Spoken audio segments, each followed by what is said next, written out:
Today's video, I'm going to teach you how to set up an out-of-office auto-reply in Outlook. When you're away from your desk, automatic replies let people know what to expect and keep conversations moving without you. Outlook can send one message to colleagues inside your organization and a separate one to people outside. I'll show both classic Outlook and the new Outlook, including Outlook on the web, so you can set it up wherever you work. Let's start in classic Outlook on Windows. Open Outlook and click the File tab at the top left. Choose Automatic Replies, sometimes labeled Out of Office. In the window that opens, select Send Automatic Replies.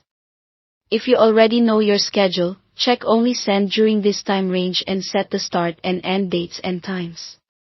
This prevents replies from going out indefinitely and turns them off automatically when you're back. Next, stay on the Inside My Organization tab and type the message your coworkers will receive. Keep it clear when you'll be back, who to contact in your absence, and whether you'll have limited access. This helps teams route urgent work to the right person.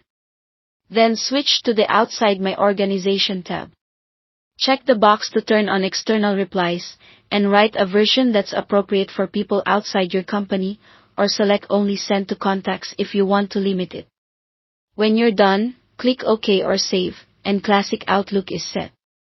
For the new Outlook or Outlook on the web, click the Settings gear in the top right. If you don't see the options you need, choose View All Outlook Settings. Go to Accounts, then Automatic Replies. Toggle Turn on Automatic Replies. If you want a defined window, check Send Replies only during a time period and set the dates and times. Type your message for senders inside your organization. Then check Send Replies outside your organization to enable the external message, and create it, or limit it to contacts. Click Save to apply. Thanks for watching.